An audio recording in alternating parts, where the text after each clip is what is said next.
X and Z. On the first 2 episodes, I said X and Y because it's just out of habit. What's X and Z? Gen X dad. Gen X dad. Gen Z daughter. Gen Z. Talking stuff we love, music and art and movies and stuff like that. So yeah, that's third one of these. I think we're starting to figure it out, get pretty good at it. Yeah. But yeah, what's the spring is starting to happen. Might be 80 degrees out in the Pacific Northwest tomorrow. Yeah. It was raining yesterday, so I got a little nervous for a second. Everybody got their pasty white legs out tomorrow on campus. It's rough. No, I've got some sun. I'm starting to get some weird tan line. I already got like a helmet strap line that I get. You should get like a chin strap line for my bike helmet. The heart monitor strap or whatever. That one's a crazy one. Yeah. So I'll have weird tan lines in a couple of months. But yeah, awesome. Well, we got Earworms. We're going to talk Last of Us, and we're going to talk Attack on Titan as you get me into anime. And I'm just starting to immerse in it and get going. So I'm trying to figure that out. Yep. So let's talk Earworms, and I'll go first. Mm-hmm. This one's kind of an easy one for me because I'm a Bon Iver fan. I've loved Bon Iver. I've probably exposed you to plenty of Bon Iver. It's always been, since you were little, been on around the house. Yeah, and even like some Bon Iver. I love Bon Iver. I wasn't that into Bon Iver when they first got rolling. Their first album, what's it? Is it for Emma Forever Ago? I think is their first kind of big album, and I wasn't, for whatever reason, just the timing of it came out in 2008. So I was probably really heavy. I was close. 2008, that Fleet Foxes self-titled album came out. I was getting into Band of Horses. So they were adjacent. I was aware of it. And the main single off that was Skinny Love, So I'd heard some, but I never really got into the album. I never really listened to it. And then they released a self-titled in 2011. And again, I hadn't really heard any of it because at that point, by 2011, you're just not listening to radio anymore. And you're trying to figure it out. So it's kind of like this dark moment in music for me because music discovery, we had just moved over to streaming, but you're still kind of buying music. And so the view of the world was a little narrow. And I knew they were good. I knew I would like them. And so I got, John, who's my co-host on the main podcast.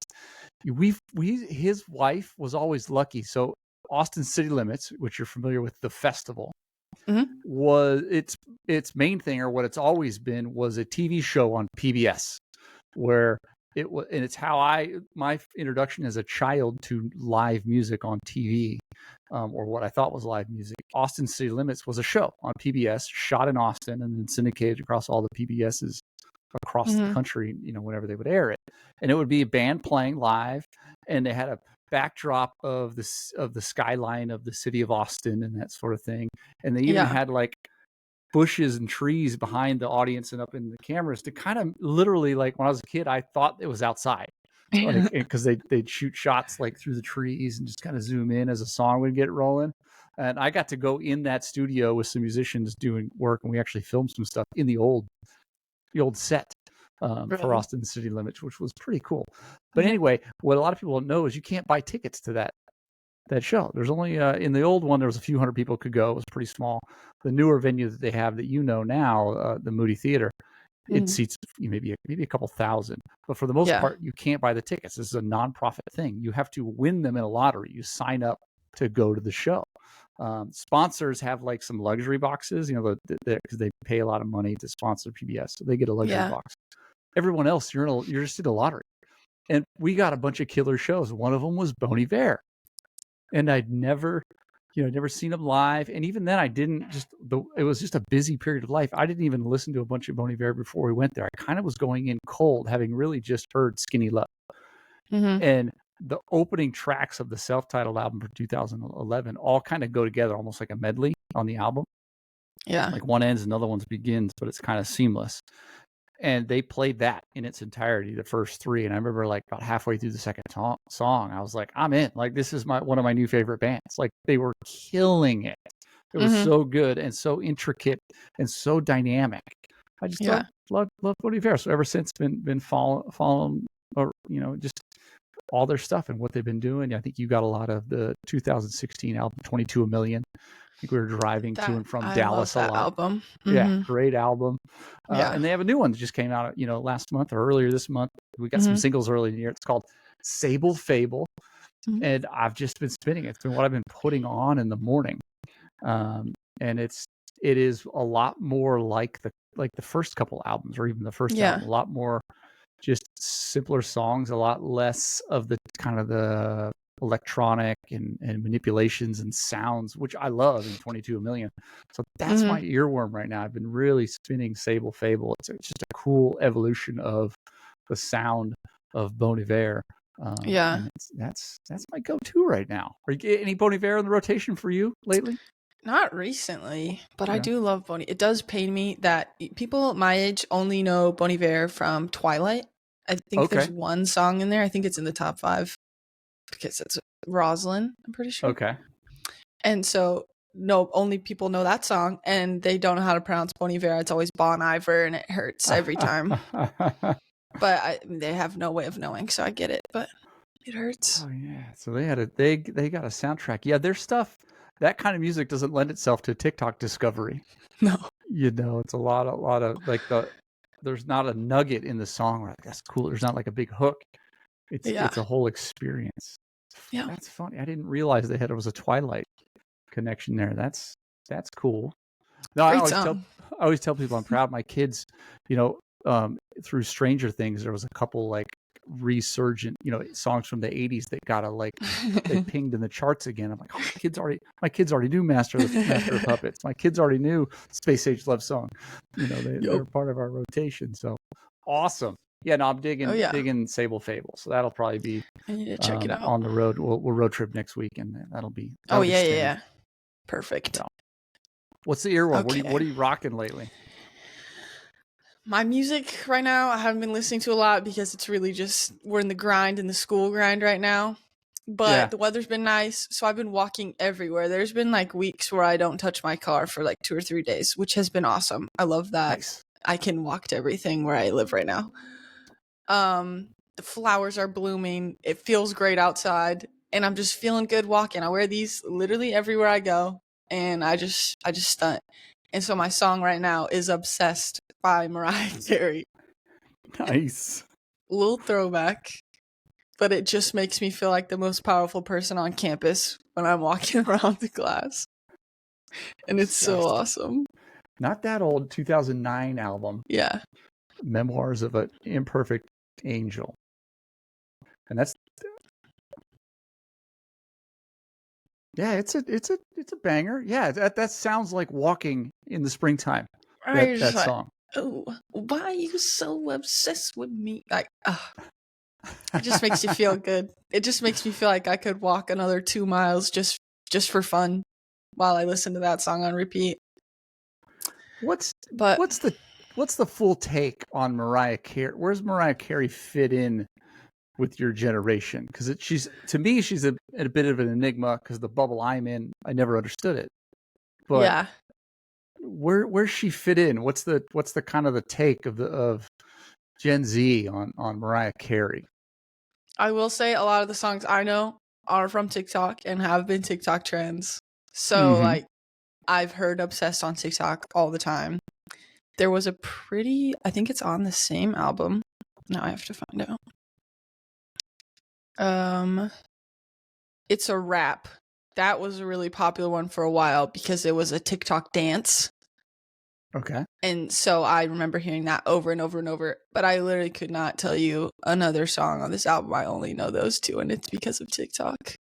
She does have a history of singles, which at least from my perspective, that's what it is. And I've always had this question of, I know she is one of the biggest selling musicians like of all time at this point.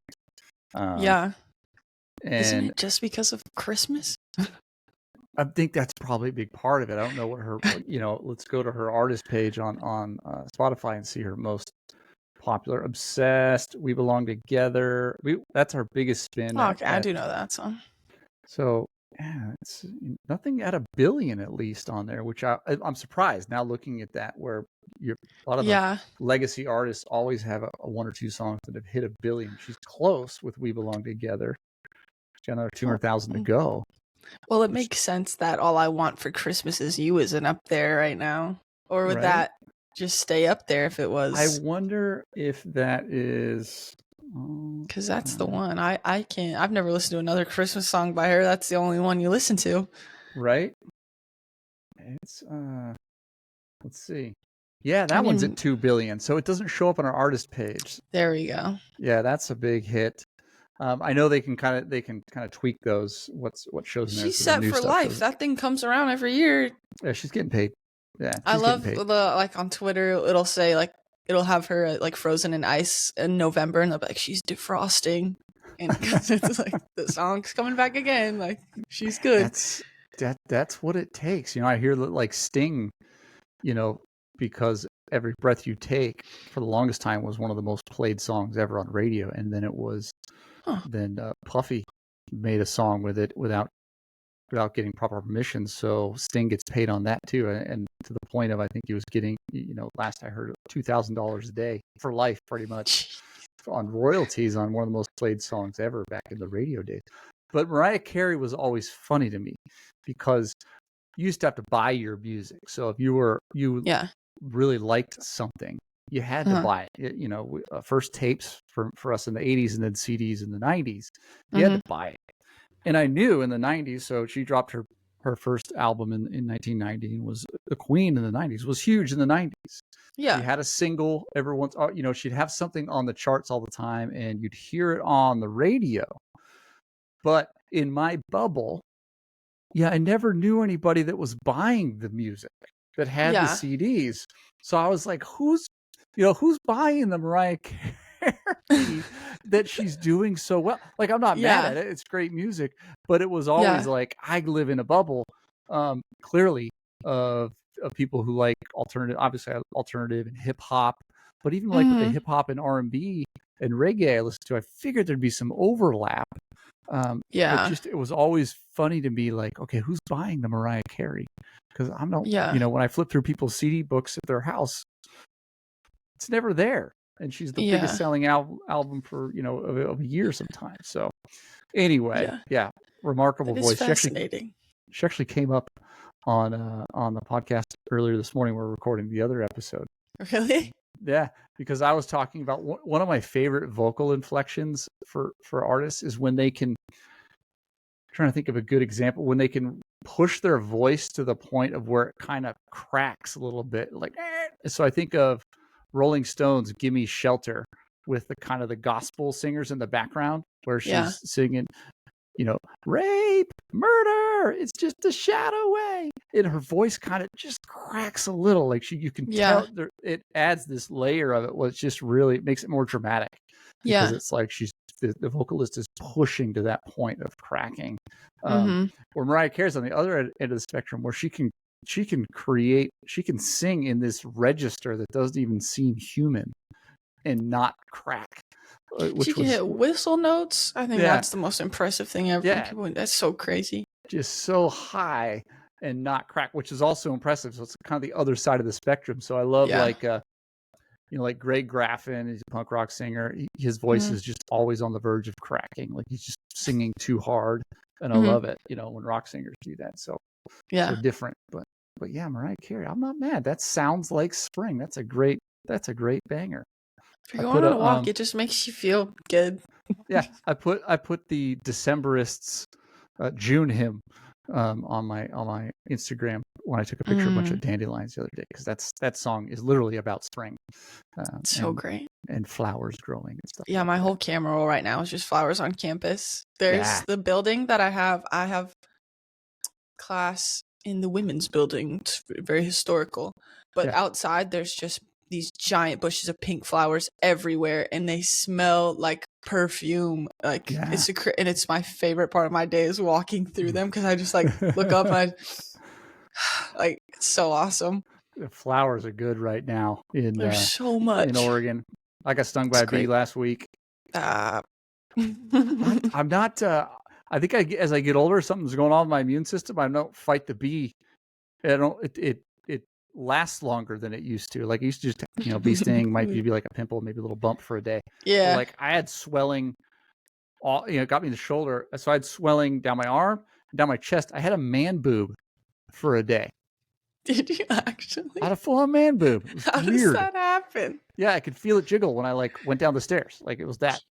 Like, he was an angry bee. So I think I got to take take an allergy medication, just a Benadryl, after I get stung by a bee next time, because that was annoying, but it got me. So, okay, two other things we're talking about: Last of Us, Attack on Titan. I want to talk Last of Us.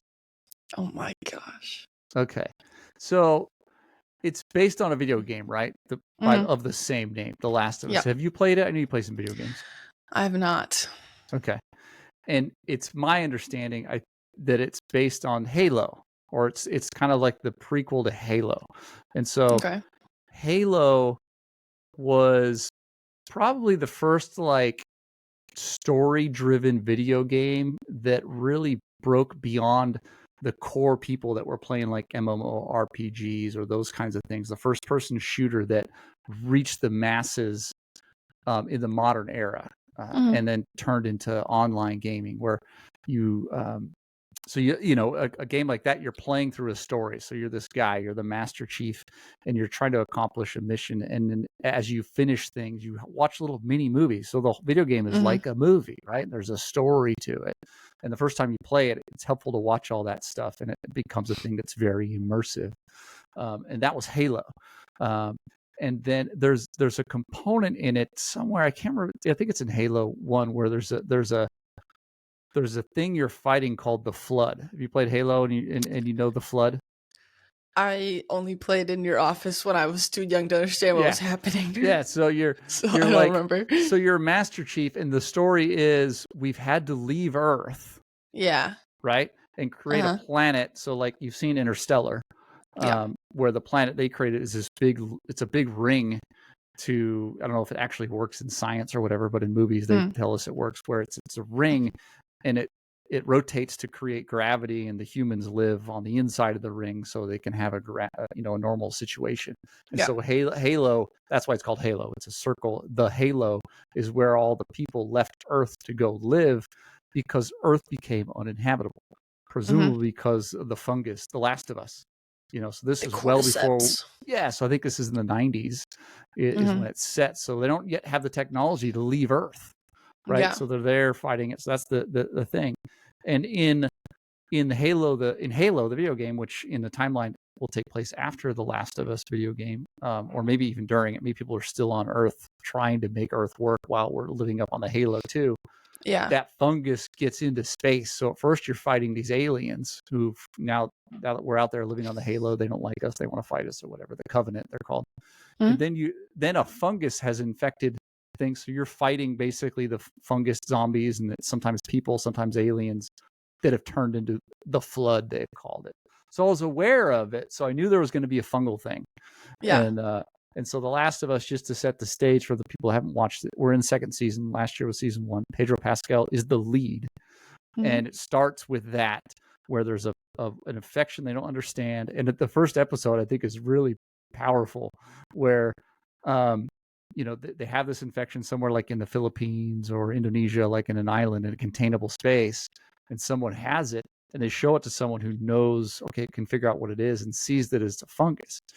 And fungus is very hard to fight. It's not like a virus, right? Yeah.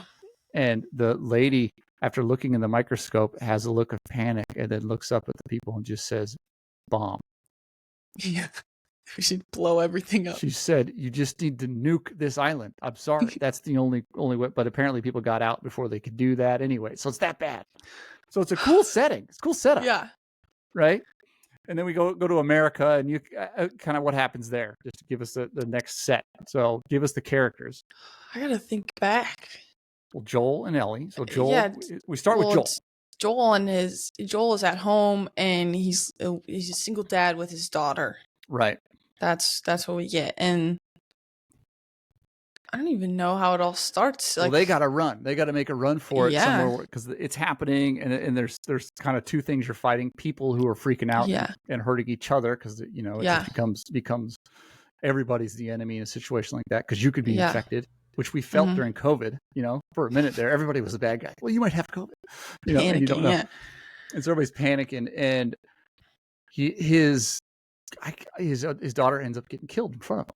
He's trying to get out of there, and so he goes on his own and gets. I think we fast forward a little bit, and he's kind of made his way as someone who knows how to survive in this world at some point. Yeah. And is he ex-military, or is it just his brother?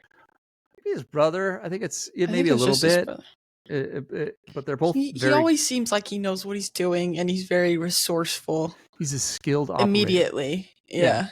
He's a skilled operator, and that's important. I want to pin that he's a skilled operator, and I enjoy watching skilled operators. I love it when a protagonist is good at what they do.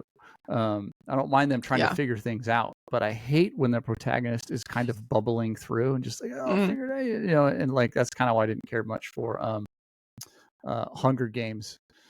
She was kind of flirted between that. She was capable of subspaces, but also kind of bumbling through, and that just always drives me nuts. It's so good. I can't take Hunger Games hate. I can't. It's on the fringe. It's on the fringe. I'm not saying she's a total bumbling protagonist. Different, everyone's putting all the pressure on her. She's the face of the revolution. That's I'd bumble a little bit too. Yeah, maybe. I'll give you that. She just wanted to shoot arrows, and they're like, Katniss, do all of this too, and she's like, oh gosh. I'll give her that. But he's a skilled operator. And so fast forward, and he meets with, some people that have organized some kind of, they have some structure, like they are ex-military, right? Is this the Fireflies, the lady? I think so. Yeah. So it's these people who are ex-military they're more organized, almost like a militia, but we were under the impression they're good people and they're trying to protect the people and create safe spaces within the areas they control. And Joel gets tasked with taking this girl he's never met from wherever they are on the East Coast to, I believe, Colorado Springs, Colorado. And traveling is treacherous when you leave these safe areas, right? So that's Ellie. We meet Ellie, and she's kind of rebellious, early teen kind of vibe you're picking up. Maybe she's 13 or 14 years old when we meet her, and so that's the challenge. Get her to this place, and as they go along the way, we learn more about them. They get adventures. We do little side stories, that are incredible. The first season was awesome. It was insane. It was awesome. It's making me sad thinking about something. Yeah, episode 3 of season 3 of season 1 was just you weren't ready for the emotional impact of it. It was just beautiful, right? And so it was so good. It was so good. And I don't watch zombies. I don't watch zombie movies. I don't like it. I didn't watch what's the zombie show? Oh, The Walking Dead. Walking Dead. I don't watch them because it's like eventually they always devolve into what is basically a car chase where we're just running from zombies. Like the first season was not run. They're not zombies. They're people that and whatever they've been affected by this thing. Basically a zombie. They're not running from it. They didn't spend too much time on just action sequences of people. There was a little bit, but it wasn't so much that I was like, okay, I'm disinterested. Yeah. So it was good setup. Yeah. And so fast forward, season 2 starts. Joel's old. We're 2 episodes. Well, 3. I haven't watched the third one yet. Yeah, I haven't watched it either. We're a few years farther. Yeah. I've not liked that. Everything in the show is very accurate to the game, and so I hate that. Like starting the second season, I had no idea what was happening, and then there are people out there that are like know exactly what's gonna happen. So like when they pop up, we're like years fast. I think it's like I think they said it was like 3 to 5 years or something like that. Yeah, like Joel's got gray hair. He's old. Yeah. His brother's kids are older, so you're kind of. trying to figure out what's going on, and Joel and Ellie are just not on good terms. Ellie avoids him, typical teenager stuff, doesn't want to hang out with dad. Yeah. And so Joel's You won't going let through me that. be, you won't let me be what I want to be. Yeah, Yeah. she wants to go out and kill the clickers, and he's like, no, we gotta stay in here and be safe. Like, just do what you're supposed to do. But he's like he's the mayor. So they've he's a put them big in dog. Jackson Hole, Wyoming, and they've made a safe compound there. Yeah, and they got a nice place. They got electricity. They got everything. Organization. Yeah, so he's the mayor of that, and she's in their kind of their security force and wants to be, and so in that first episode you get the sense that she is really, what I came away with the first episode is she wants to be really aggressive, is super motivated, but makes a lot of dumb decisions that are dangerous. Yeah. Right. And it's because she's immune, but nobody knows that, and nobody's allowed to know that. Right. So she's out here wanting to go kill stuff, but it's like, you got to stick to the rules of the compound. Like, we're only supposed to patrol and just look for danger, and then go home if there is, not go at it. Yeah, that's what she wants to do. Important point. Yeah, she's immune to the fungus, which is why in the end we find out why Joel was transporting her in season 1 to, I believe, Colorado Springs, because there was some scientists there who, come to find out, wanted to harvest her brain and organs to figure out how to create some way to make everyone immune, or create a vaccine or something like something, that. And they not in good. True or not, whatever, they had to. It required her to die to do that, and Joel wasn't having it. So we fast forward. They get through that, and they survive, and they end up in Jackson Hole. And so she's out in the first episode, does just some dumb shit, and you're originally like, so here's where I am, and why I have this conversation into the second episode is I'm like, I'm annoyed by her. I was always kind of annoyed by her. Yeah. Because she's just an annoying kid. Right? And I think that's okay. I mean, I've seen movies where there's annoying kids, and that's kind of part of it. But she's stupid and annoying, and, has a big head about how capable she thinks she is. Yeah. It's just annoying. For someone who likes a protagonist who's a skilled operator, she was just freaking annoying. Yeah. And so that's what I came with. I'm like, is she gonna die, or is she gonna? And my first thought is, because I don't know the video game story. She's gonna lose her immunity somehow. Yeah, I don't know, something stupid's gonna happen. She's gonna compromise the whole whatever. So you knew something was gonna happen. And then we get into season 2, and I'm gonna spoil it so everyone listening can, or episode 2, everyone can pause this and whatever and go get up through episode 2. Anyway, Joel gets killed. He gets murked. He gets obliterated. Right. By the daughter of the doctor he killed to rescue Ellie. And this woman is really annoying too. And she wants to torture Joel, to kill him. And that scene it felt forced to me. Didn't feel like, I thought it was pretty weak, like just from production value. Out of the actor, I didn't believe it. Just didn't. It felt forced. And when Joel's in the background and she's over there, and he just yells at her, and she's just monologuing. He just says, "Just do it. Fuck up and kill me. Just do it." And I was thinking the same exact thing. I'm like, shut up, lady. Just kill him. And I think, looking back on episode 1, I think that's why they kind of made Ellie out to be kind of stupid. She's motivated. She's okay with some of her skills. She knew how to handle her gun and do all those things, but tactically and strategically, she was just kind of stupid, putting herself in different situations. So, your hope was in the middle of the torture, she would be able to rescue him, but she end up not, because again, she just does something totally stupid. Walked in there, started shooting, and then immediately got taken down. Yeah, so nothing was happening. Yeah, so she over overplayed her hand, thought she had more game and skill than she did. But I correct me if I'm wrong, but we leave that episode without them knowing she's the one, right? Yeah, they don't know that. So here's where I am. Because they just leave her there. Yeah, they just all leave. Yeah, so they didn't realize that was Ellie, the immune child.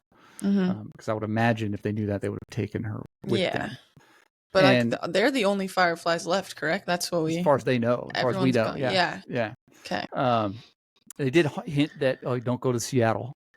So I assume we're going to end up in Seattle at some point. Yeah, probably. Anyway, but I left the episode going, and Mom too. It's like, I'm not interested in watching this show anymore because I watch this because Joel is the protagonist I like.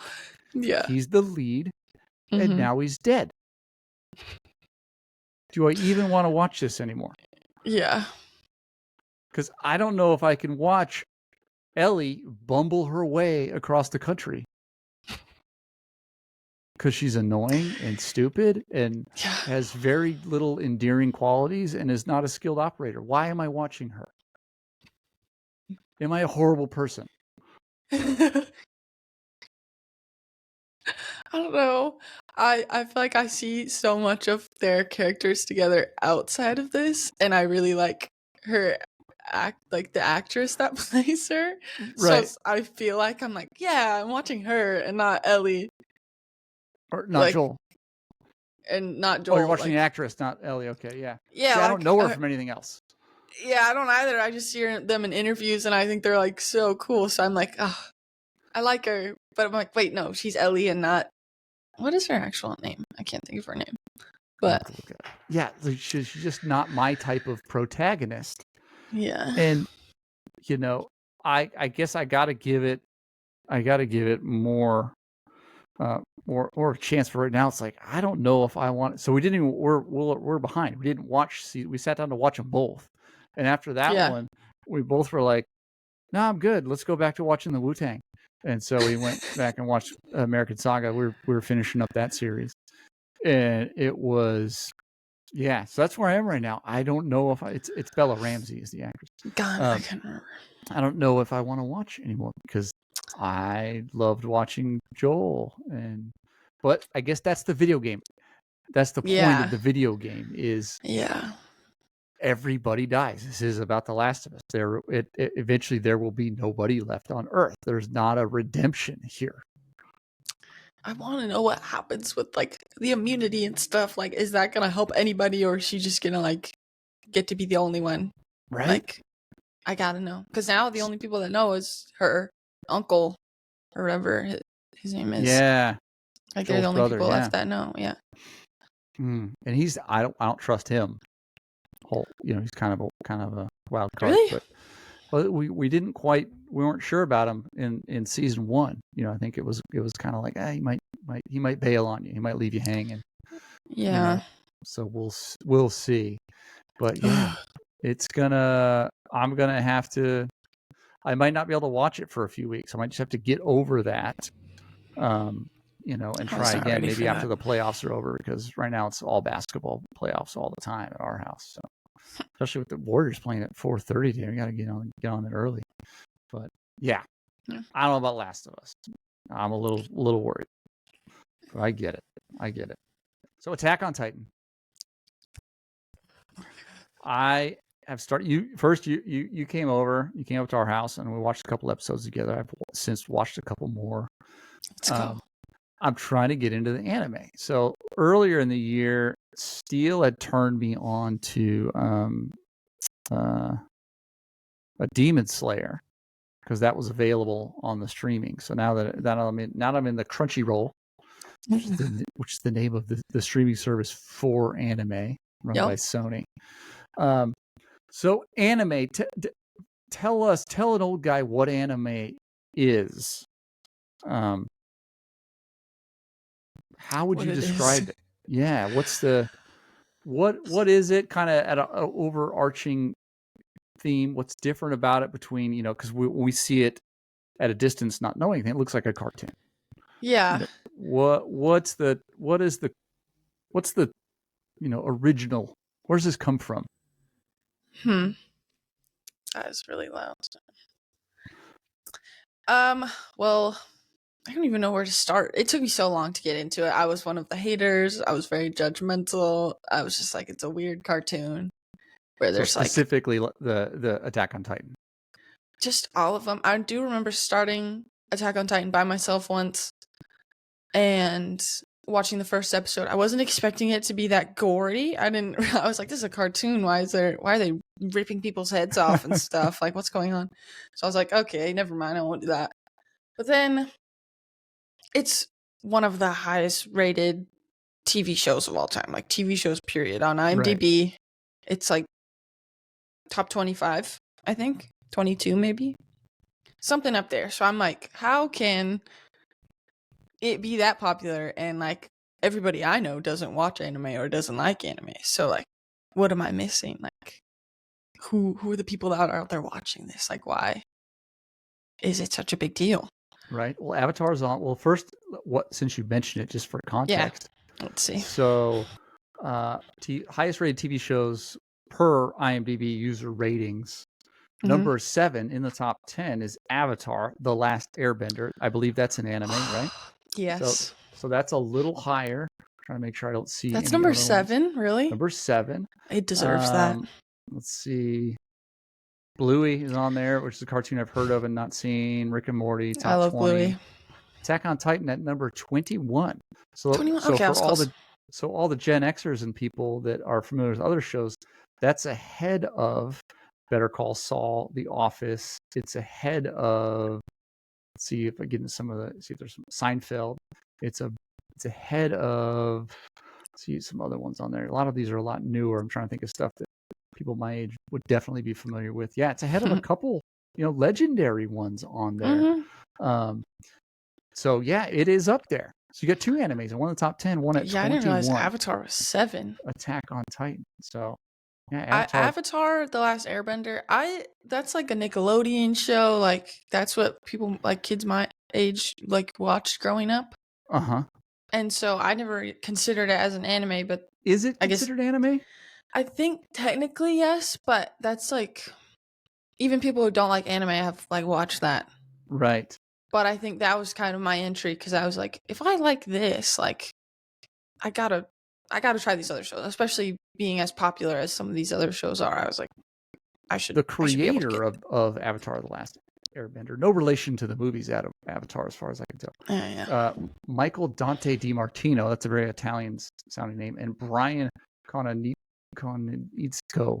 So it doesn't have it doesn't sound like it's got deep roots in Japan.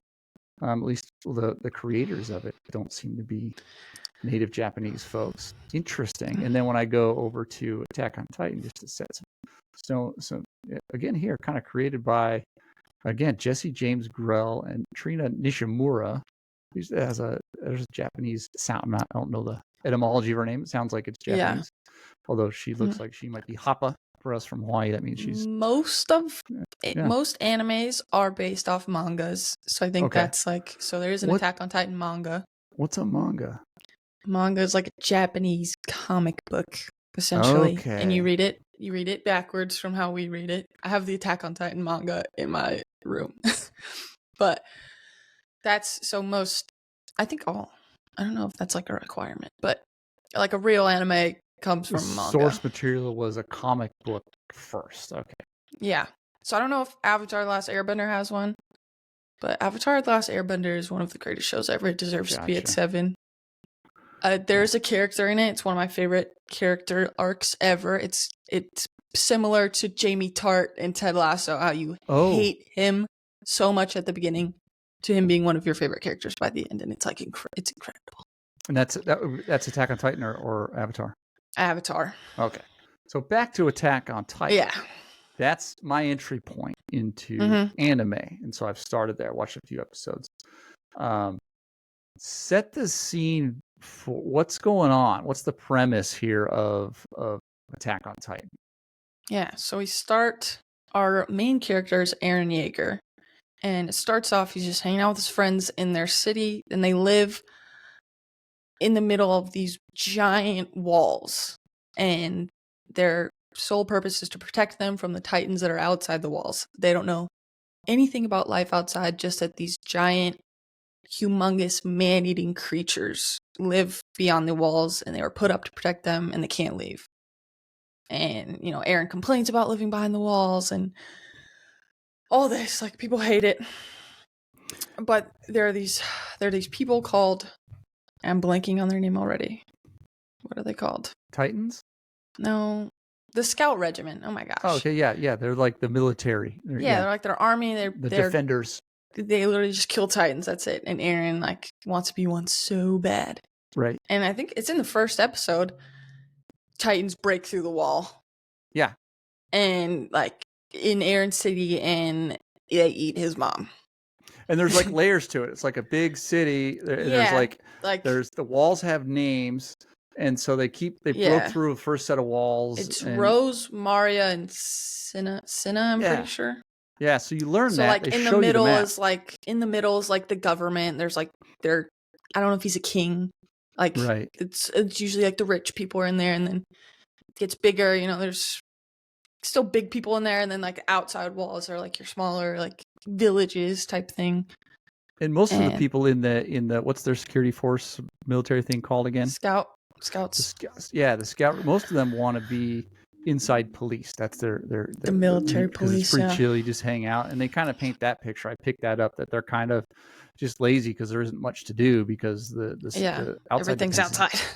And then there's the you know, Aaron wants to be one of the guys that actually goes out into the action, and because he wants to kill Titans, because he in camp, him and some of the other, you know, recruits have actually seen them, their families, their village, where they live there. And so the other recruits start to learn that, and they kind of like, you know, whoa, you've seen them, you've seen what they can do. So you paint this picture.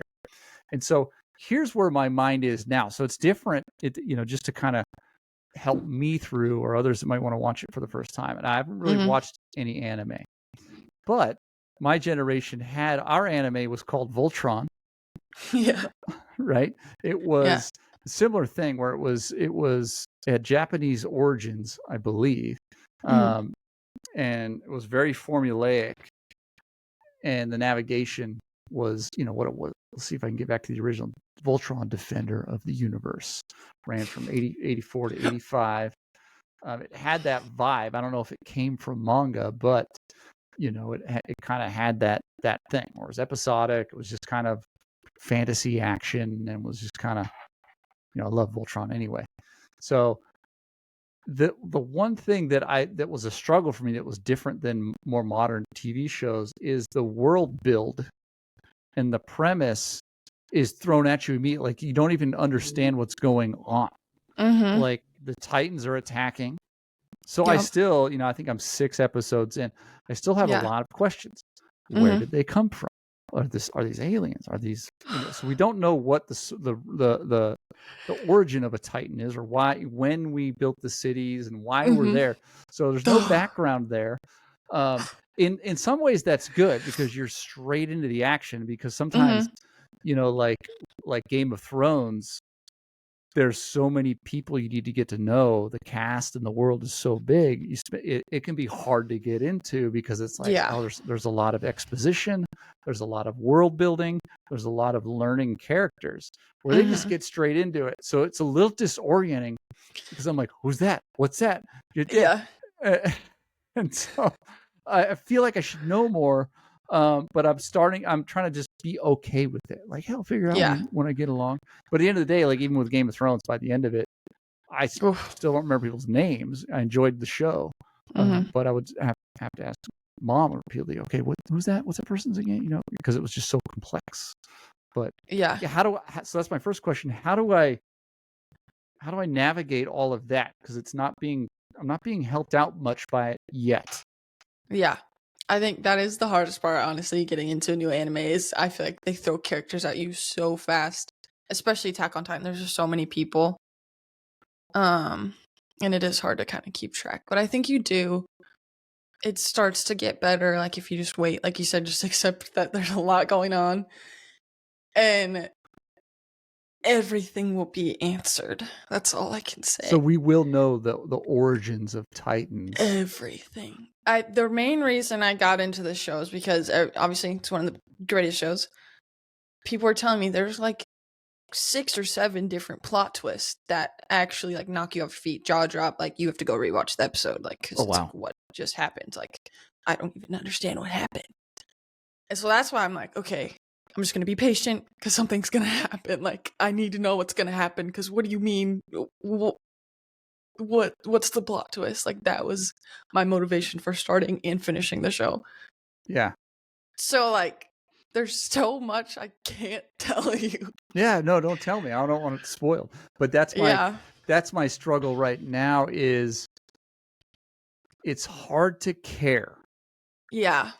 Because it happens so fast that you see where Aaron comes from get annihilated and that trauma, but even within that you're like, like I don't care, Yeah. like not that I don't care, it's just like I'm not emotionally invested because I don't know enough about you, your family that's getting killed. I don't know enough about the Titans. So that's my challenge right now. Whereas I think of like there's a concept in movies called fridging. Have you heard that? Okay. So it's basically you just create something for you to emotionally care about, and then you just get rid of it. You put it in the refrigerator, essentially. And it almost always happens to the wife or the woman or the love interest. Okay. So you get a double fridge in John Wick.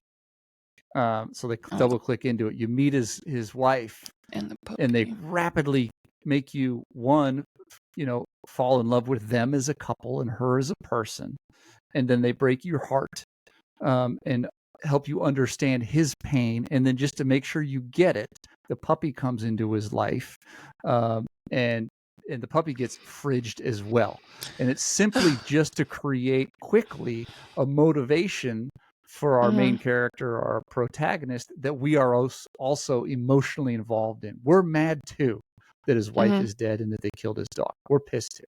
So we're in John Wick. Let's go fight. Where with this one, the other aspect is the bad guy is like the Titan. And my first thought is, well, they're weird looking. I mean, they're so weird. What's their perspective on this? Yeah. Did we invade their place? They're trying to take it back. Are they aliens? Is it just a communication problem? What's their motive? Like, I want to know, like, why do they seemingly want to kill these people? Why can't we get along? I don't know. So and they're also very robotic. So you're not. There's no emotion there. It's almost like when they did the Star Wars kind of the prequels and they did the Attack of the Clone thing, the Clone Wars. I just watched that in the theaters, so it's like fresh. You're like, well, this is boring. It's just robots fighting robots. Like, this is cool. Like, there's no emotional investment. So nobody cares I'm about the gonna droids. get past that because I trust you. I trust that it's really good. But that's my initial hang up is what the hell is going on and why do I care? And I know you think like that, so I was like, he's gonna love this because you are so confused at the start and like piece by piece it's like, oh, okay, oh, I'm getting more. Oh wait, now everything's complete opposite of what I thought. Like the man that wrote this is a genius. Like every little thing you find out, you're like, whoa, how did they even think to put those? You're like, don't spoil it. All right. So the other aspect is just the art of it. So there's music. If you love metal, I mean, there's music. Like it's everything's so like extra. You can tell it has comic or manga roots because it's not a typical animation. There's a lot of just kind of.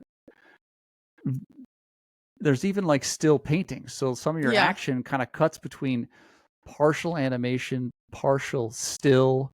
So even that is a little bit disorienting because you're not used to it. And as I start to get used to it, I think it'll make more sense. But I do appreciate the art of it. Like it seems like there's more care going into the painting and drawing. I believe this is probably hand animation. It's not not computer like a Toy Story. And so that probably creates some challenges. But you have the old school plated backgrounds where the background is not animated, so it looks like a really beautiful painting, and then the action happens on top of it. So it's like the cartoons I grew up with. That's what they look like. Yeah. So that's pretty cool. Mm. But what's kind of the energy of the story and purpose behind that? The aesthetic of an anime, particularly Attack on Titan, as far as you know. I'm not sure. They're also different. The very first anime I watched was Demon Slayer, and that's a very new anime, and like they've won it's won awards for its animation. Like Okay. It has the most insane animation. Then going from that to Attack on Titan was so different. It does take some getting used to because it's like right, just more very traditional. different. Yeah, and then now that I've like kind of started reading the manga a little bit, like it's all very similar to that. And so I think that's cool. Like, I feel like it looks exactly the same. Like, every page looks like each scene. Like, so that's been really cool to look at. I don't know. The Titans are gross. And They are. So if you haven't seen it, they're people. They're humanoid looking. Thing. Yeah. Yeah, they have lots. What's creepy is their mouths and teeth. They have like normal people looking teeth, but instead of like the 30-something teeth we have, they have like 70 teeth. So and like some of them are so different sometimes. Some of them don't have skin. Some are metal plated. All of them seem to be androgynous. You know, they just have no junk. A weird crotch area with nothing Barbie. Yeah, it's like that. And so they're interesting. So I'm curious to see. I'm interested to see what their origin is and what their story is. But on the manga side, so that are you familiar with the graphic novels? Mm-hmm. Which is just a comic book that's just longer, is it to be to overemphasize it. And there was a couple movies made in that aesthetic where it was live action. Mm-hmm. Originally, and not most famously, but the first one that was big was one called Sin City from 2005, directed by Frank Miller. Quentin Tarantino was a part of it, Robert Rodriguez. And so it is live action with a comic or graphic novel aesthetic. So the character is a little less realistic. So you kind of have live action in the midst of computer generated anime type stuff. And some of the shots and just cuts to slow-mo tight shots where it just kind of mimics a comic book or even an anime. So Sin City is the first one. Did you see it? Mm-mm. Bruce Willis is in it. It's pretty cool. It's just kind of like a film noir detective thing, and pretty cool. But most people saw 300, which was a similar thing. Different director, but that was also done in a graphic novel comic book aesthetic. It was kind of fantasy style. It was stylized to kind of be mostly live action, but with an animated aesthetic to it. So it had kind of that fantasy aesthetic. I'd be curious to see it, if someone takes on an anime and does it like that, does like a live action, like those two movies, because I thought the aesthetic was cool and I thought it would catch on, but it really hasn't. Since 300, I don't think we've really seen anything at that scale where it had that kind of popularity. One of a very popular, like one of the greatest animes. I have not watched that much of it because they're still making episodes and it's over 1,000 episodes right now. Jeez. Some of these animes going on right now, like they haven't even stopped writing the manga, and so it's like, but it's One Piece. I don't know if you've heard of that. I have. It's an old, it's old, like it's been going on forever. But Netflix made a live action version of it. And was it any good? I don't know how accurate. I haven't looked into it just because I haven't watched enough of the actual anime because there's so much. I know Steel has watched quite a bit, but quite a bit's only like maybe 300 episodes, 500 episodes. That's not even halfway. Like still going. Started in 1999. Yeah, probably popular because it's airing on American networks, on Cartoon Network. I've probably watched like 40 episodes, and I think it's great. Luffy, Monkey D. Luffy is the main character, and he just wants to be the greatest pirate of all time. That's like his goal. 1,128 episodes. Still going. Or excuse me, 1,127. 28 comes out this Sunday.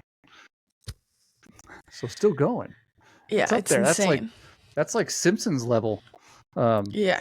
Longevity since 1999. So we're at 26-ish years of airing. That's pretty cool. Yeah. So it's a little intimidating to start, but like I really enjoy the characters, the story. I think a lot of animes, like it seems like just a fun little story about friendship. Yeah. But like if you like to analyze and like go deeper into themes and stuff, like I think that's what makes it fun. Is there's so many different interesting like Avatar: Last Airbender. Yeah, it just seems like a bunch of kids like going on an adventure, just being friends. But it's like about so much more than that. Like it's so awesome. Well, no, I think that's what I enjoy about it. To get into it, I need to watch some more of Attack on Titan because the deal was watch some this weekend. We'll watch some this weekend. Yeah, watch some this weekend. The deal was that I watch this, and then you'll sit down and really watch the Blade Runners. I have watched them. You've seen them. You haven't watched them. And it's a difference. So yeah. And what popped into my head as we're talking through this, especially that last point you made about, it's not just a fun friendship thing. There's some deep meaning there. Really good kung fu movies are like that, where they do a bunch of, it's kind of like they do a similar thing where they just overlay ridiculous fantasy, or in the kung fu sense, ridiculous, impossible kung fu, just because it's fun to watch. But encased in that layer is always really good truths and really good lessons about honor and, being a good person and those sorts of things. So that might be the way for me to kind of dig into it a little bit more, because I went through a kung fu. I don't know if a lot of dudes go through a kung fu phase, but like in high school and college, watched a lot of kung fu movies, which we should probably watch one or two in the coming weeks just to kind of see the overlap. Specifically, there are two come to mind. One is Fist of Legend by Jet Li, which is probably like peak Jet Li, where he, kind of the last like real kung fu movie that he did before he got into mainstream Hollywood acting. So I think kung fu movies kind of mid-90s, that was the end of that era where they're straight from the source. It has 100% on Rotten Tomatoes. It's a good movie, and the action 7.5 on less IMDb. Fantastical than other action movies. And the other one that I really always recommend is Crippled Masters. Crippled Masters, 1979. It's Sung Chuan Shen and Chao Ming Kang. One dude does not have arms, like really doesn't have arms. And another dude does not have legs. And so they get together. I did not think this was a real thing when you mentioned this to me. They form their own. I thought you were joking. Their own human Voltron, and they go on kung fu adventure, and they fight. And it's fantastic. It's fantastic. I have the DVD, the box set. There's like 2 episodes or two films. I have it in there. But yeah, it's brilliant. Like he basically ties him to his back, so he has arms, and it's pretty. Oh, here's the photos. That's the kind of stuff, like they almost like challenge themselves to just create ridiculous premise and then try to write some truth and an interesting story into it. Yeah. Watch Crippled Masters. But Jet Li is probably the most approachable, in my opinion, kung fu movie. Because it's the least ridiculous. It has a lot more of it based in reality. But yeah, kung fu might be the way to go. But yeah, I'm gonna keep going on Attack on Titan. It's amazing. So next episode, we'll talk national parks, because we're gonna go hit one up next week. Hit up a national park, excited. One of my favorites, Redwood National Park. My passport's on. Get out in some nature. It's that time of year. What's the scene? What do we need to hit? What do we need to learn? And we'll talk. I own it. I only own one Ken Burns series. I love Ken Burns. Yeah. It's my opinion that teachers should stop teaching. If Ken Burns has done a thing on it, that's it. That's the curriculum. So teachers shouldn't be teaching the Civil War really anymore. You should just watch the Civil War series from Ken Burns. It's educational. It's awesome. I love a good documentary. And I own my favorite Ken Burns is called America's Best Idea, which is about the national parks and how they were formed and all this kind of stuff and the history of it, the politics of it. And once you watch it, you really start to understand that why it's titled that. It really is America's Best Idea, because you're talking, we've protected these spaces for generations and they're worth it. And if you think of how close we were to losing some of these things, if it weren't for some of that stuff, the redwood trees we're going to go see, dudes would have cut those down. And the biggest ones aren't even there anymore. It's a shame how many are gone. Yeah. And how valuable it is to keep protecting them. And the other one that he really talks about, what I'm aware of, because I grew up in California, is a place called Hetch Hetchy Valley. There's 2 Yosemite valleys. One is now a reservoir. We filled it with water, and it was called Hetch Hetchy Water, and it's Hetch Hetchy Valley, and it's one of the heartbreaks of the American National Park movement. We couldn't save it. The people, the money took over. So anyway, we'll talk about that. On the next episode. But other than that, last words. Springtime. Everybody watch Attack on Titan. All right.